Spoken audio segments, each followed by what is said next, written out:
Good evening, I'm David Kramer with Alaska Weather.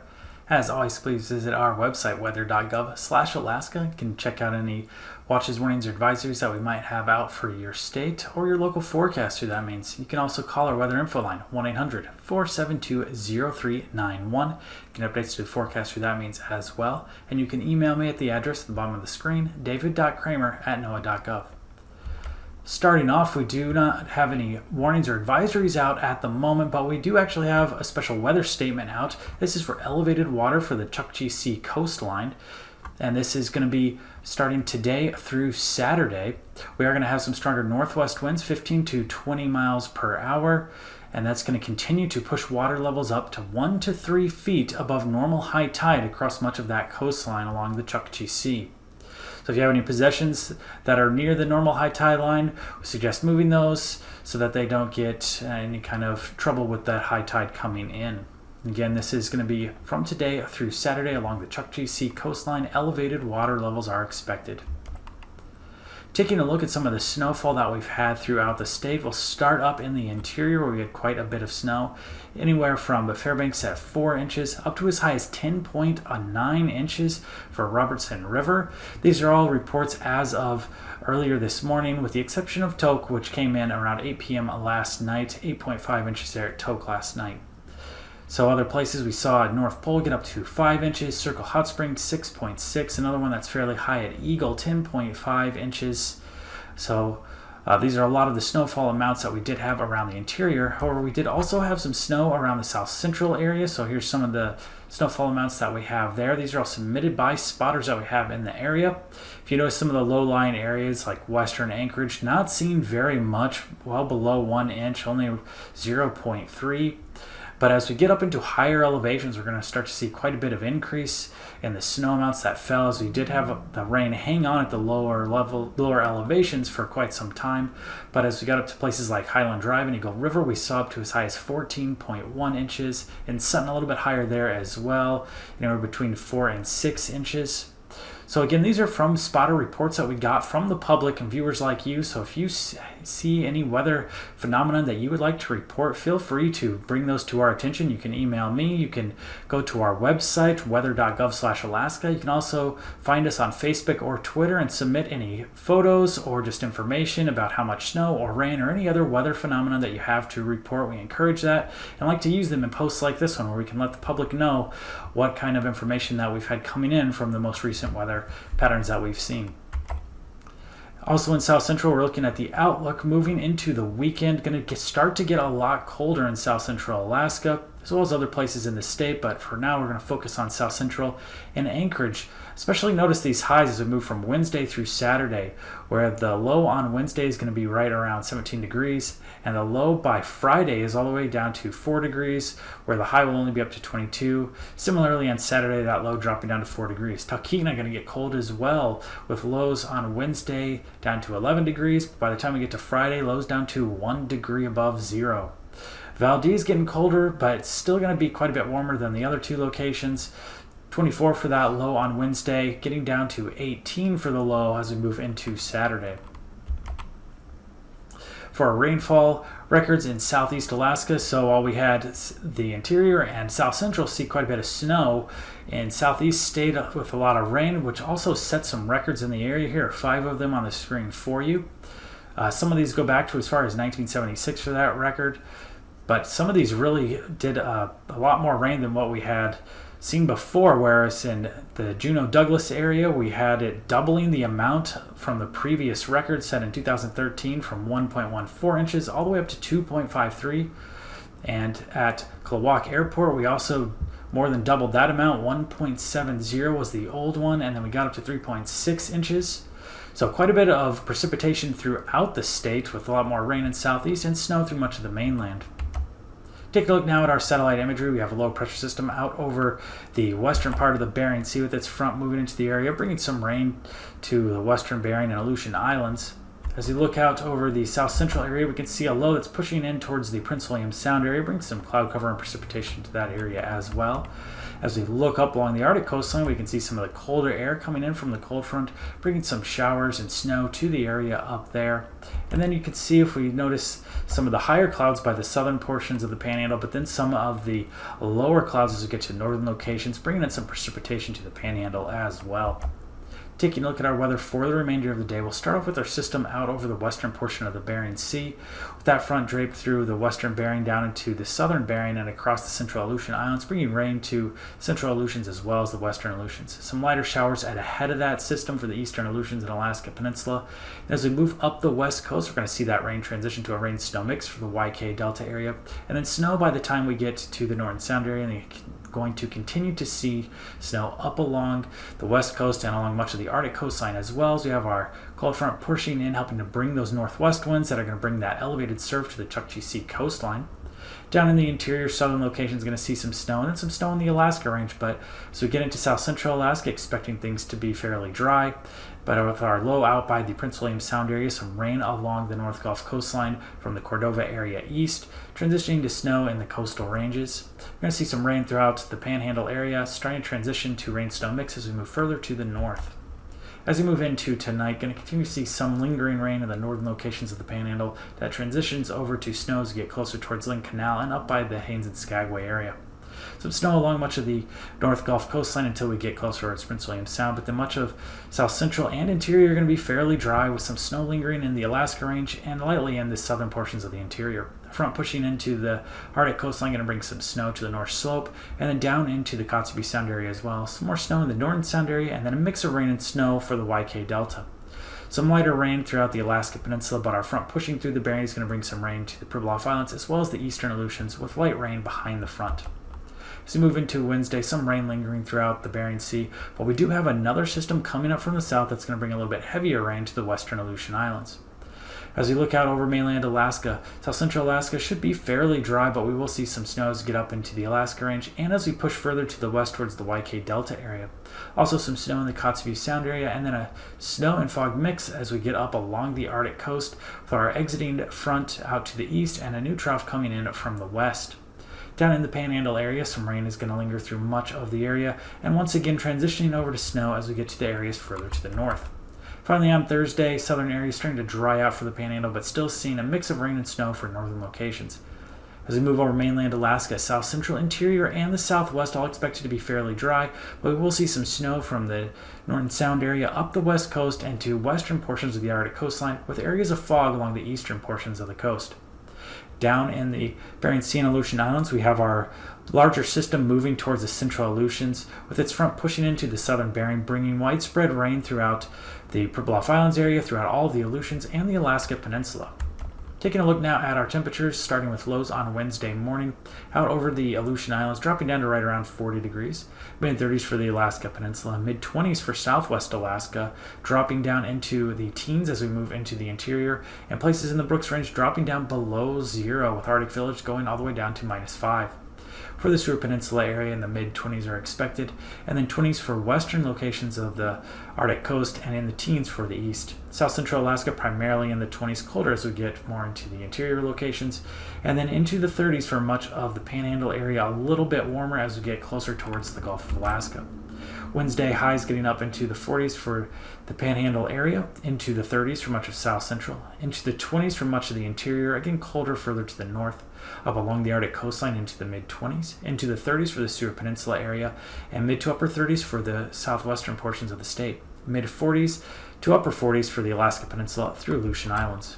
Thursday morning lows dropping down to near 40 for the Aleutians, down in the 20s for the southwest coast, and then all the way down to single digits as we move into the interior, with northern locations dropping down below zero, along the Arctic coastline in the teens, and in the mid-20s as we go to the Seward Peninsula area. In south central, down into the teens for most locations away from the Gulf Coast, but in the 20s along the Gulf Coast, and then down into the 30s for the Panhandle area. Thursday afternoon highs in the Panhandle into the 40s, up near 50 in southern locations. Into the 20s for interior locations of South Central, and into the 30s as we get closer towards the Gulf.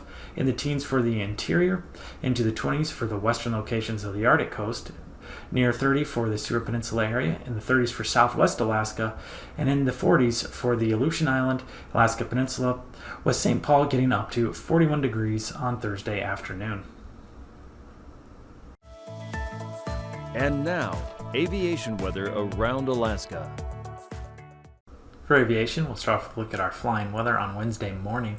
Out over the Bering Sea and Aleutian Islands, primarily in VFR, with some isolated areas of IFR, especially around the central Aleutians and southern Bering. Out over mainland Alaska, quite a bit of MVFR as well. Some exceptions are going to be around south central Alaska and up in the Yukon Flats area. There'll also be some intermittent IFR conditions for much of the mainland as well. Down in the Panhandle area, also expecting to see primarily MVFR, but as we get further towards the coastal ranges, we are expecting to see more IFR conditions. As we move into Wednesday afternoon, going to see primarily MVFR remaining for the Panhandle area, some northern locations hanging on to the IFR conditions. Primarily VFR for much of south central Alaska, but some of the areas in the mountains along the Alaska Range and further to the east are going to see some MVFR conditions. Mixture of VFR and MVFR for the interior, and then up along the Arctic coastline expecting to see MVFR with some areas of IFR to the east. Down the west coast, a mixture of MVFR and VFR conditions are expected, and then primarily MVFR conditions throughout the Bering Sea and Aleutian Islands. So moving to Thursday morning, continuing to see primarily MVFR throughout the Bering Sea and Aleutians, and continuing to see a mixture of VFR and MVFR throughout much of the state, with the interior seeing some more IFR conditions as well as out by the Kotzebue Sound area. South Central Alaska, again, going to be primarily VFR conditions at low-lying areas, and then as well as Kodiak Island expecting to be VFR. Out for the Panhandle, primarily MVFR, some areas of VFR further to the south, and some areas of IFR further to the north. Looking into Thursday afternoon, pretty similar scenario in the Panhandle, with primarily MVFR, but some VFR down south, and some IFR further to the north. Primarily VFR conditions for south central Alaska as well as southwest, some intermittent MVFR, however.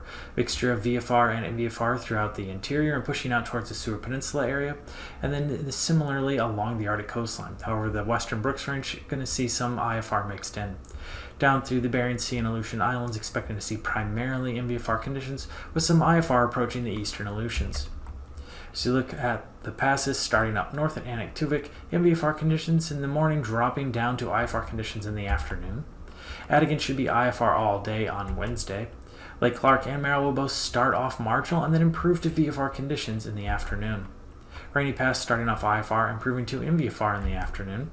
Windy Pass should be MVFR throughout the day Wednesday, as well as Isabel Pass and Mintasta Pass. Tanita should be VFR throughout the day on Wednesday, as well as Portage, and then Chilkoot and White should both be IFR all day Wednesday. For our freezing levels on Wednesday morning, our surface freezing line rides to the northern portion of the Bering Sea, down the southwest coastline, and then through the North Gulf Coast, and through the Panhandle area. Some warmer air up by the Panhandle area with freezing levels as high as 4,000 feet just to the south of the area, and some more warm air by the eastern Aleutian Islands, about 4,000 feet there as well.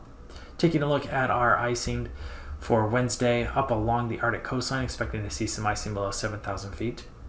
Down in the northern portions of the Panhandle to the eastern portions of South Central, above 3,000 feet is expected. And then out over the southern portion of the Bering Sea and central and eastern Aleutians, lighter icing between 1,000 and 4,000 feet. For the jet stream, looking at the strongest portion of the jet out of a westerly direction by the central and western Aleutian Islands at 165 knots. We're going to see a weaker branch of the jet out over mainland Alaska out of a west to northwest direction, 70 to 75 knots. And then out over the southern portion of the Panhandle, southwest wind up to as high as 140 knots over the area. Down to 9,000 feet. Lighter winds for most locations. Some of the stronger winds are going to stay south of our area. However, we will see some westerly winds around 30 knots for the Panhandle. Then out over mainland Alaska, a northwesterly wind for the most part up to as high as 35 knots in the western interior, then up to 35 to 40 knots along the Arctic coastline. Down over the southern Bering and Aleutian Islands, west to southwest winds at 30 to 35 knots are expected. As you look down to 3,000 feet, some lighter winds throughout the area. With our low out by the western Aleutian Islands, we are going to see some easterly winds north of that low up to as high as 40 knots. However, as we get over the eastern portions of the Bering, we are going to see more of a westerly wind, 30 knots as we get closer towards the eastern Aleutian Islands and Pribilof Islands. We're going to have some outflow winds that are pretty light around Kodiak Island out of a northwesterly direction, up to as high as 25 knots. Weaker flow for the Panhandle area, as well as much of mainland Alaska until we get up along the Arctic coastline, where we do expect to see some north to northwest winds up to as high as 35 knots, with the strongest of those winds out by the Kaktovik area. Then finally, as we look at our turbulence, only with those winds by the Kaktovik area will we see some turbulence below 4,000 feet is expected.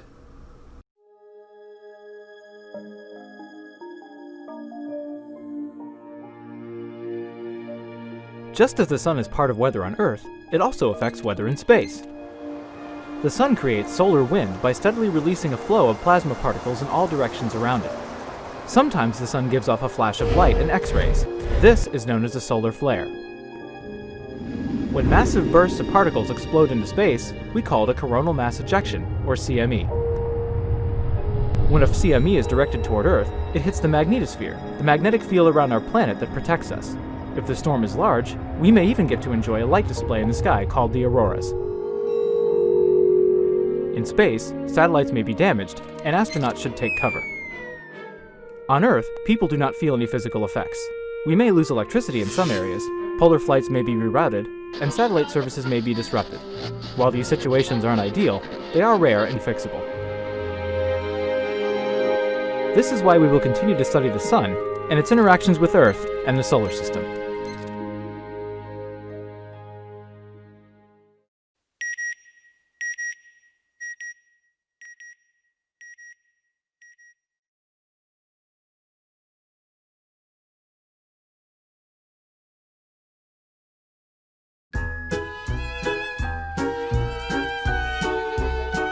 Longing for more space, open skies, and exotic travel? Then look up, about 30 to 600 miles straight up, at the ionosphere, Earth's interface to space. Nestled far above the clouds but below outer space, this little understood destination invites you to explore its many features. Experience both the weather from Earth and the weather from space. Marvel at the ballet of radio waves and navigation signals, like GPS, leaping through this particle paradise.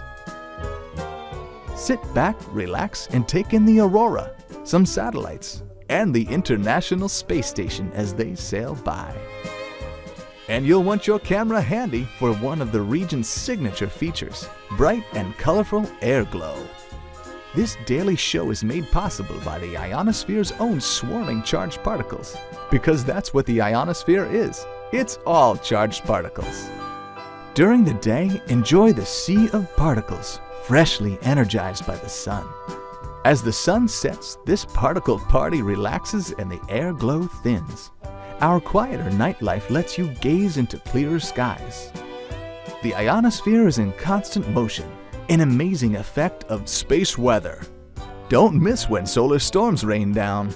The storm separates the particles even more, making this colorful region delightfully more dense in some places and stunningly sparse in others. And don't forget about storms from Earth below. Your weather from back home also stirs up this one-of-a-kind destination. Experience the unique beauty of every season, as changes in Earth's atmosphere, daily and annually, can create pressure waves, changing the ionosphere's shape and density. Venture to the equator, where our particles are packed in lush and thick. Cruise along a magnetic field line and see how the ionosphere's charged material also interacts with Earth's own magnetic field. Don't miss the superhighway of particles zipping out to space and back down to the planet. This unpredictable parade of charged particles can help you unplug and unwind. This is because the crowd of particles can garble the radio and satellite communications from home. The ionosphere welcomes you to discover more about this little-known region. After all, once you've explored this interface to space, who knows how much farther you'll be able to go.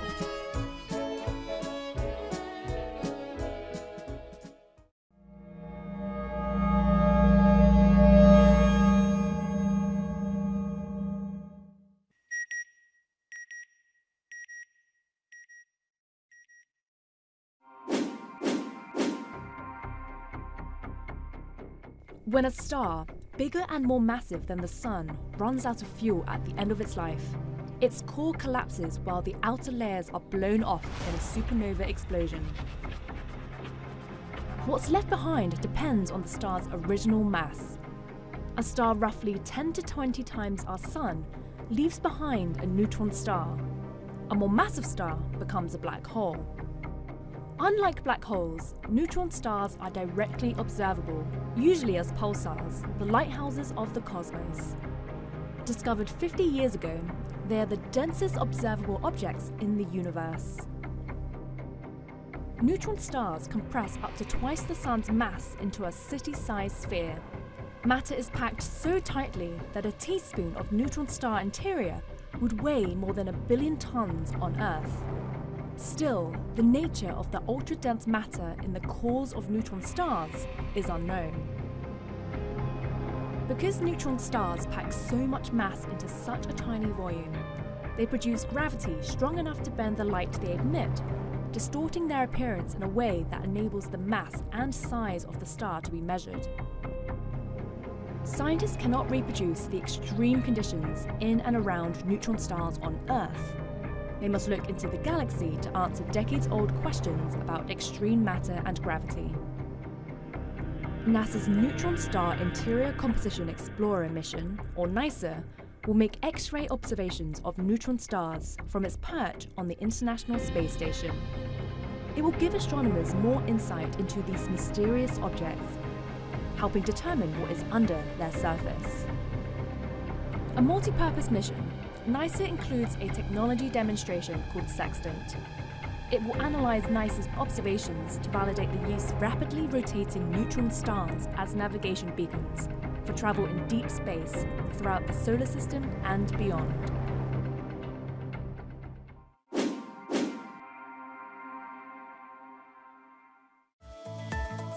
And now, marine weather around Alaska.